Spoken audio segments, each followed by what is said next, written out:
اور یتیم کے مال کے پاس بھی نہ جانا مگر ایسے طریق سے کہ بہت ہی پسندیدہ ہو، یہاں تک کہ وہ جوانی کو پہنچ جائے، اور ناپ اور تول انصاف کے ساتھ پوری پوری کیا کرو۔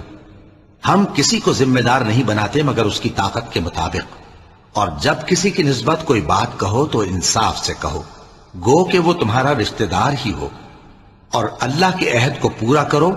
ان باتوں کا اللہ تمہیں حکم دیتا ہے تاکہ تم نصیحت قبول کرو۔